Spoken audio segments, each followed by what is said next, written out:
गोपियों के वस्त्र हरण की कथा वास्तव में भक्ति का एक गूढ़ संदेश है।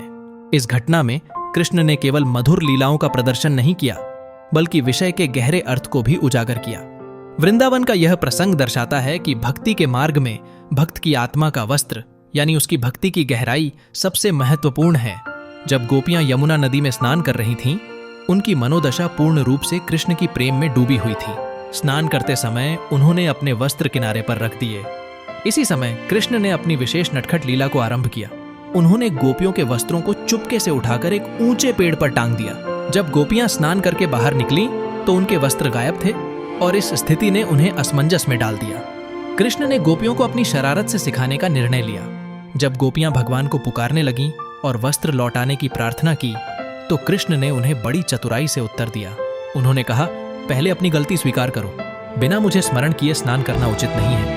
उनके शब्दों में एक गहरा अर्थ छिपा था जो केवल बाहरी वस्त्रों से परे भक्ति की सच्चाई को दर्शाता है। गोपियों ने जल्द ही समझ लिया कि यह केवल एक सांकेतिक घटना थी जो उन्हें आत्मा की शुद्धता को समझने के लिए प्रेरित कर रही थी। कृष्ण ने कहा कि हमारी आत्मा का वस्त्र ही वास्तविक वस्त्र है। भक्ति में कोई दिखावा नहीं होना चाहिए। असली भक्ति तब होती है जब मन, तन और आत्मा का पूर्ण समर्पण किया जाए।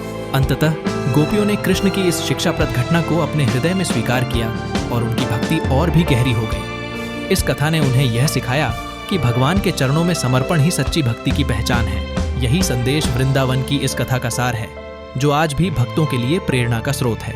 कृष्ण की हर लीला केवल आदर्श प्रेम का प्रतीक नहीं, बल्कि गहरे ज्ञान का भी संकेत है। इस कहानी में हमें एक महत्वपूर्ण सीख मिलती है। सांसारिक वस्त्रों से ज्यादा महत्वपूर्ण है हमारी आंतरिक भावना और भक्ति का समर्पण। यदि आपने इस कथा को समझा तो आपने भक्ति के यात्रा में एक कदम और बढ़ाया। क्या आपको यह कथा रोचक लगी? क्या आपने भी कभी अपनी भक्ति को इस तरह समर्पित महसूस किया है? हमें कमेंट्स में जरूर बताएं। और अगर आपको यह वीडियो पसंद आया हो तो इसे लाइक करें, शेयर करें और हमारे चैनल हरेंद्रा टीवी को सब्सक्राइब करना न भूलें। ऐसी ही अद्भुत कथाओं के लिए जुड़े रहें।